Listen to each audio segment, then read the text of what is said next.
Natyrisht që po të mos ishim të bindur dhe po të mos kishte dokumentacion, askush nuk do të ndihej rahat. Por rahat ndihet gjithmonë kur dokumentacioni është në tavolinë dhe është vërtetuar edhe nga komisionet ndërkombëtare vendore dhe të tjerë.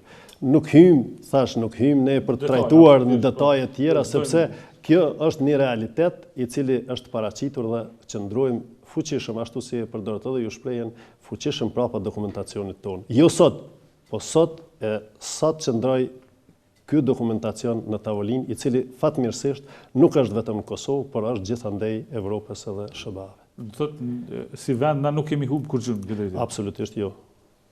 Ne i kemi unë flas gjithmonë dhe komisioni flet gjithmonë në bazë të dokumentacionit që e ka.